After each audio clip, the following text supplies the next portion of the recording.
rádio.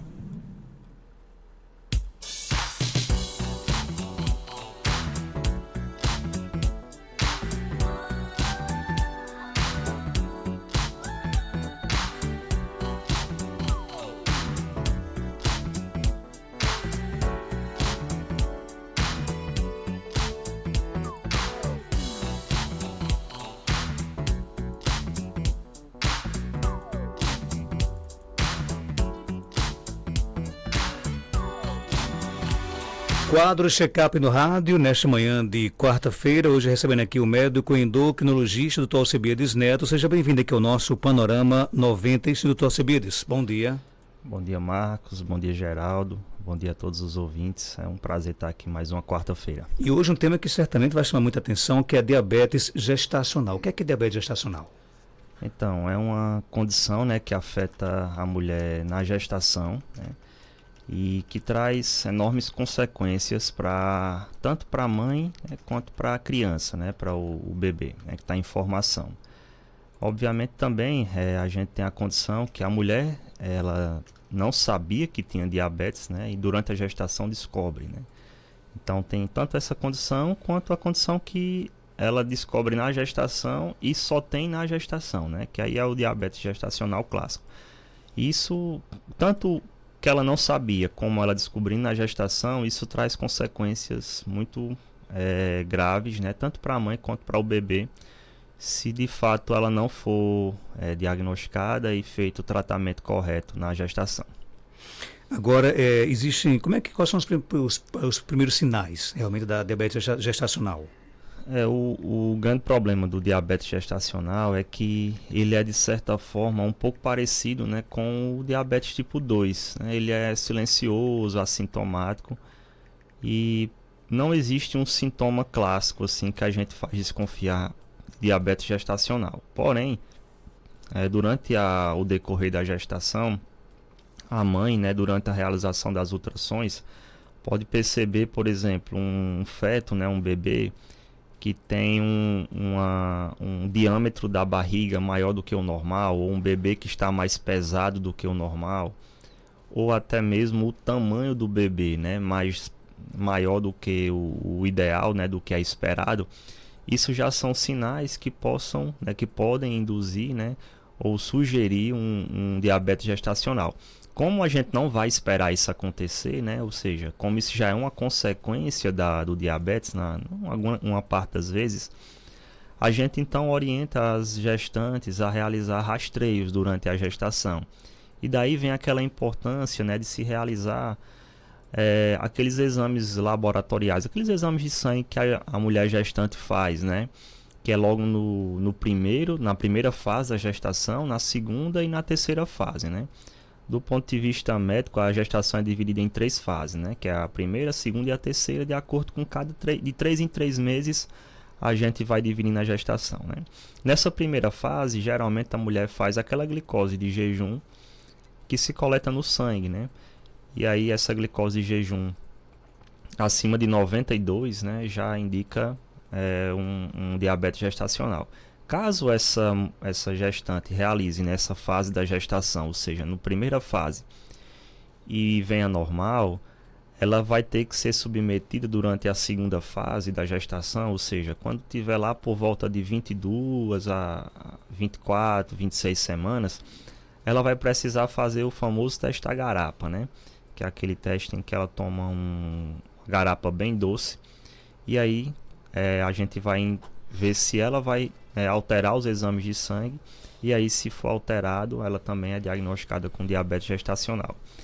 E em alguns casos, essa diabetes ela só aparece na fase final da gestação, lá no terceiro trimestre, né, próximo já da mulher dar à luz, né, da mulher parir.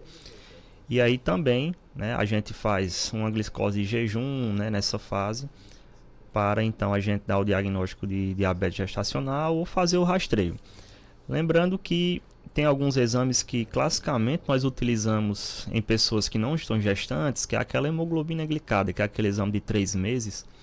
Para a gestante isso não tem validade, né? Até mesmo porque a gestante ela tem anemia, né? Durante a gestação pode desenvolver. É até considerado assim fisiológico da gestação, ou seja, até uma coisa esperada vir acontecer. Então, nessa condição específica, a gente não pode utilizar a hemoglobina glicada, porque como a pessoa tem anemia, isso pode de certa forma falsear o resultado do laboratório. Doutor Alcebiades, quais são as possíveis complicações para a mãe e o bebê se o diabetes gestacional não for adequadamente controlado? São consequências, né, que podem, né, não é que vai acontecer, né, mas que podem ser catastróficas, né, do ponto de vista materno. As principais complicações elas têm a ver com o parto, né? Então, como o diabetes gestacional, o bebê cresce demais, né, geralmente nasce acima de 4 quilos, né? Daí uma coisa até importante dizer que antigamente tinha um costume de dizer quanto mais peso, né, mais bonito a criança e tal. Mas a gente sabe que quanto mais peso, mais relação com diabetes gestacional aquela criança tinha, né? E aí, como há alguns anos atrás não existia esse cuidado, acaba que hoje a gente tem mais atenção. Então, acima de 4 quilos, a mulher tem tendência a desenvolver fissuras, né, no parto, principalmente se o parto for natural, né, o parto vaginal. E aí pode desenvolver aquelas fissuras na região da vagina, né, que aí depois a mulher tem que ser submetida a algum procedimento cirúrgico. Pode ter pressão alta na gestação, né, risco de eclâmpsia, pré-eclâmpsia, né. Inclusive ela pode ficar com risco de diabetes depois da gestação, tem um risco maior nas gestações seguintes de aborto, né? Durante a gestação ela tem risco de aborto, né? De romper aquela membrana, né? Que aquele líquido, né? Sair mais cedo do que o normal. E para o bebê, as consequências elas podem ser, além de malformações, né? Principalmente de cunho cardíaco, ou seja, pode gerar malformações cardiológicas no coração, ou nas veias e artérias que saem do coração, mas também em alterações de membros, né, de membros inferiores ou superiores mais curtos, sopro, né, no coração, alterações outras. Inclusive, esse bebê ele tem um risco maior, né, de desenvolver diabetes no futuro, né, e tem um risco de desenvolver outras alterações hormonais, como puberdade precoce, ser obeso, né, no futuro. Então, essas consequências elas podem ser, né, de certa forma, catastróficas. Aquilo que era um sonho, a gestação, né, pode se tornar, de certa forma, um momento de angústia para a mãe e para o bebê. Quais são as recomendações de tratamento para gestantes diagnosticadas com diabetes gestacional? Então, a gente sempre orienta, né, nos primeiros 14 dias, né, e aí, por que esses 14 dias? Porque não tem tempo de esperar. A gestação é um período relativamente curto. Então a gente não pode ficar esperando ao bel prazer assim de a glicose cair, né, com a dieta. Então sempre o primeiro passo é a dieta, né? Uma dieta específica, obviamente não é a mesma dieta que a gente faria para uma mulher não gestante, né? E aí o segundo passo, além dessa fase da dieta, a atividade física nesse período inicial, claro que não vai ser uma atividade física que exige esforço, né, físico, intenso, é uma atividade física direcionada para a mulher gestante. Nesses 14 dias, se não tiver resolução, aí entra-se com insulina, né? Não entra com remédio? Não pode usar medicamentos comprimidos, né, para a gestante, salvo algumas condições raras, né, assim, umas exceções que não cabe aqui informar, mas o tratamento é prioritariamente com insulina.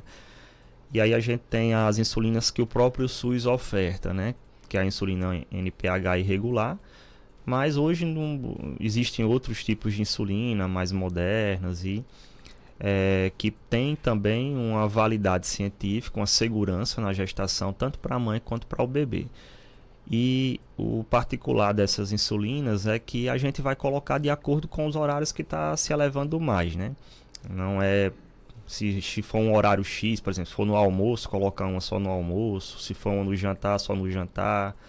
Não existe uma forma correta, né, de realizar a insulina. O importante é controlar e evitar, né, que venha desenvolver essas complicações que eu falei há pouco. Doutor, o diabetes gestacional, ele desaparece após o parto ou a mulher permanece em risco de desenvolver diabetes tipo 2 no futuro? Então, após o parto, então vamos supor que a mulher usasse insulina na gestação. Após o parto, a gente recomenda que sejam suspensas, né, as insulinas, porque a principal causa do diabetes na gestação é a própria placenta da mulher, né? Então, a placenta, quando ela está em formação, ela produz algumas substâncias que faz a mulher desenvolver o diabetes tipo 2, né? E aí, na teoria, se a mulher parir e a placenta sair, então o diabetes está resolvido.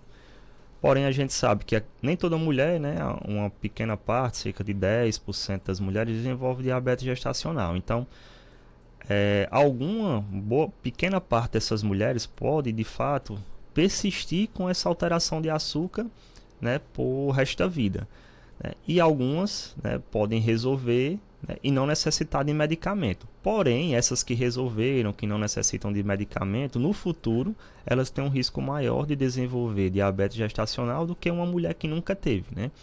Então, embora elas tenham curado, entrado em remissão, elas têm um risco maior de vir a desenvolver no futuro. Existem formas de prevenir o diabetes gestacional e quais são as orientações para uma gravidez saudável?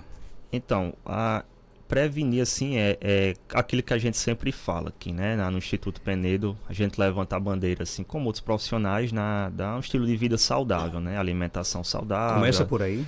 Começa por aí, e principalmente quando a mulher ela desejar engravidar, se programar, né? Do ponto de vista social, econômico, de saúde, né? Fazer uma avaliação antes, principalmente a questão de obesidade, né? Então tem algumas mulheres que por desinformação ou até mesmo por descuido acaba engravidando e estando acima do peso, né? E como consequência isso, né, tem um risco maior de desenvolver diabetes, né? Além disso, algumas mulheres engravidam já sendo diabéticas, né? Ou outras engravidam já sendo pré-diabéticas. Então isso tudo, né, se a gente conseguisse controlar antes, né, tentando manter um estilo de vida mais saudável, com certeza, ou até perdendo peso, né, no caso das obesas ou do sobrepeso, com certeza diminuir muito a porcentagem de mulheres com diabetes gestacional. É bom você falar sobre isso porque, claro que algumas gravidezes elas não são, digamos assim, aliás, não são programadas, né? Outras sim. Mas antes de qualquer gravidez, seria interessante que a mulher observasse como é que está o corpo dela? Sim, o ideal é que toda mulher, ou sim, a família em si, né, a mulher ou o esposo, programasse aquela gestação, até mesmo por questões de saúde dela, né, e da criança. Então, por exemplo, se a mulher usa uma medicação X e ela engravidar e essa medicação for teratogênica, por exemplo, tem um risco maior de desenvolver má formação, então a gente orienta a troca, a suspensão, né, para que ela, né, tenha um período pré-gestacional, né, tranquilo, né, ou seja, faz o famoso aconselhamento, né, aconselhamento de medicamento, aconselhamento de estilo de vida, né, aconselhamento, né, da questão hormonal, que tem alguns casais que têm infertilidade, né, dificuldade de engravidar.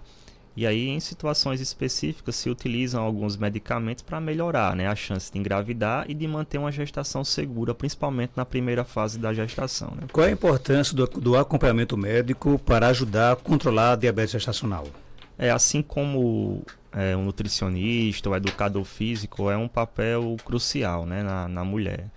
Então, a equipe, né, de uma forma geral, multiprofissional, ela tem um papel essencial, principalmente, né, orientando essa mulher a como deve ser a alimentação, qual deve ser a regularidade da atividade física, qual a intensidade da atividade física, como no caso de mulheres que precisam usar insulina, qual insulina escolher, como aplicar, como fazer as doses, como fazer as verificações, né, que na gestação a forma de verificar é diferente, ela tem que verificar 6 vezes ao dia, então enfim, é mais dependioso dela, né? Como anotar, como fazer as correções, né? Como a frequência de ir para as consultas. Essa mulher, na grande maioria das vezes, na verdade, ela não deve ficar só no pré-natal do posto, ela tem que fazer um pré-natal de alto risco, porque é uma gestação de alto risco. Isso vai exigir dela, né, mais frequências em consultas e, consequentemente, afastamentos em trabalho, né? Isso pode gerar, né, enfim, problemas com o trabalhista se o patrão não tiver sido orientado, né, sobre essa gestação de risco, né? Então, é basicamente isso. É uma fase mais complexa, né, da gestação que requer mais acompanhamentos para que a gestação, desenvolva tranquilamente. Qual é a importância do monitoramento contínuo dos níveis de glicose durante a gestação?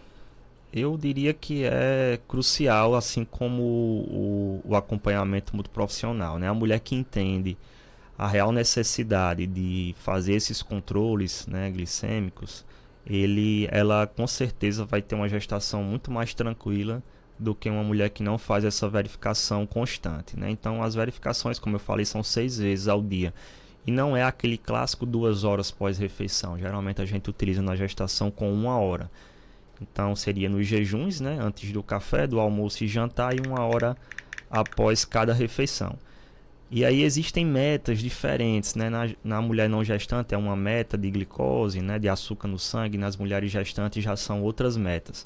E aí a gente pede, né, que mais de 50% das verificações naquele controle, naquele mapa que ela traz para o médico avaliar, em cada horário específico, pelo menos 50% das vezes tem que estar dentro do alvo. Aí, sendo assim, a gente diria que aquela gestação, do ponto de vista diabético, né, do controle, está correndo bem. E aí ficaria acompanhando a questão da ultrassom, né? Mesmo bem, a gente pode ver um aumento do crescimento da barriga do bebê, ou um aumento do tamanho, um aumento do peso. E aí a gente lança mão de outras estratégias para que essas complicações, mesmo com o diabetes controlado, não venham a ocorrer. Após o diagnóstico de diabetes gestacional, como é que deve ser o planejamento do parto e o cuidado pós-natal? Então, o parto, né, como a gestação é uma complicação que leva a mulher ao pré-natal de alto risco, essas consultas, né, no pré-natal básico de alto risco vai depender da fase da gestação que está, né? Então, por exemplo, quando vai se aproximando do parto, as consultas no pré-natal de alto risco, elas passam a ser semanais, né? Junto com o acompanhamento com o endócrino, né? Passa a ser semanal para fazer a avaliação do tamanho do bebê, se está crescendo bem, né? Se tem uma barriga maior, se está em sofrimento fetal, se está tendo hipoglicemias, qual é o comportamento, o bebê está se movimentando bem, está respirando. Enfim, essas avaliações passam a ser semanais. E aí quando por volta da 38ª até a 40ª semana, né, da gestação, ou seja, já chegando próximo de 9, 10 meses, né, em termos populares, aí a gente programa, no caso a ginecologista e a obstetra, elas programam o parto, né, que em alguns casos pode ser vaginal, se o bebê tiver tamanho adequado, peso adequado, tiver com a glicose bem controlada, e isso até estimulado, né, do ponto de vista do Ministério da Saúde, porém em situações específicas em que o bebê está muito grande, ou a mãe está tendo dificuldade em controlar a glicose, a gente faz o parto cesáreo, né? E aí nessa situação do parto cesáreo, geralmente a gente na véspera diminui a dose de insulina para que a gestante não passe mal e o bebê não tenha hipoglicemias. E aí logo após o parto, a gente de fato suspende a insulina em alguns casos, né, e fica monitorizando a glicose para ver qual o comportamento que vai ocorrer nos próximas horas, né? A ouvinte pergunta aqui o seguinte: mês passado menstruei só 2 dias e estou sentindo muita tonta e dores de cabeça, enjoada. Eu sou ligada, mas minha menstruação vinha normal. E aí? Ela não falou a idade, né? Não. Mas assim, a laqueadura tubar é um dos métodos mais contraceptivos mais seguros, né? Eu acredito que ela deve estar com medo ela de... tem 27 anos. 27 anos, né? Então, se ela tiver... nunca tiver acontecido esse atraso, é interessante que ela faça um beta, né? Um teste de gravidez, né? Embora é muito incomum isso acontecer, né? Não é que... Já vi casos, obviamente, de mulheres que foram laqueadas, que gestaram, mas não é a regra, né? E aí, se porventura o beta for negativo... Ela disse que fez o de farmácia, né? O teste de gravidez, urina, né? O teste de urina de farmácia, né? E deu positivo, inclusive. Então... Ela está grávida nesse caso? Meus parabéns. Há uma grande possibilidade, sim, porque quando o teste de farmácia vem positivo, a especificidade desse teste é muito alta, né? Então, muito provavelmente... Ele fez o de sangue e deu negativo. E agora? Como é que fica esse negócio? ela então deve ter um falso negativo, né? Deve ser um falso positivo na urina, né? Ela deve realmente aguardar mais uns 15 dias para realizar o de sangue. Mas ela pode estar grávida? Sim, até mesmo porque o de urina veio positivo, né? Mas eu acredito que a possibilidade, estando o de sangue negativo, é bem menor e o de urina tem um risco de ser um falso positivo, né? Que Então não é aguarda... comum de acontecer. Aí a minha sugestão é ela aguardar 2 semanas, realizar o teste de sangue e procurar um ginecologista para avaliar essa questão do sangramento. Mas, assim, em relação com diabetes gestacional, pouco provável. Doutor, bom dia. Tive uma gestação que não evoluiu. Preciso me preparar para ter nova gravidez? Então, ela, primeiramente, tem que saber a idade, né, dela, porque, assim, mulheres acima de 40 anos já têm uma dificuldade maior. Não é uma impossibilidade dela engravidar, mas já se torna mais dificultoso, né? Mas perdas gestacionais de repetição tem várias causas, né? E o diabetes é uma delas, né? Então, talvez se ela não tiver feito aquele aconselhamento que a gente falou no início da entrevista, aquele aconselhamento de questão de peso, ver remédios que usa, ver a parte ovulatória da mulher, se está satisfatória, enfim. Se ela tiver essas perdas gestacionais de repetição, ela precisa de um aconselhamento pré-gestacional para que tenha mais sucesso, né? Uma chance maior de sucesso do que outras mulheres que não têm essas perdas. Ela conta que tem 33 anos e foi a primeira vez que perdeu. Então, a primeira perda ela não é considerada perdas repetitivas, né? Então, meu conselho é que ela faça um aconselhamento, né, pré-gestacional com um profissional obstetra, para tentar descobrir o que é que de fato aconteceu, se foi, por exemplo, insuficiência ovulatória, ela tem uma ovulação que não foi suficiente para sustentar a gravidez, ou é um diabetes gestacional, ou foi realmente uma provável malformação incompatível com a vida, que é a causa mais comum de aborto nessa primeira fase da gestação. Então, por isso que é interessante esse aconselhamento da mulher nessa primeira fase, né, no período pré-gestacional. Dr. Alcebiades Neto, ele é médico endocrinologista do Instituto Penedo, na rua Maria de Fátima Gomes, 1260, bairro Penedo, aqui na cidade de Caicó. O Instagram é o @Dr. Alcebiades Neto e o telefone 996477721. Obrigado pela sua participação, doutor. Eu que agradeço a participação e uma boa semana a todos. 7h30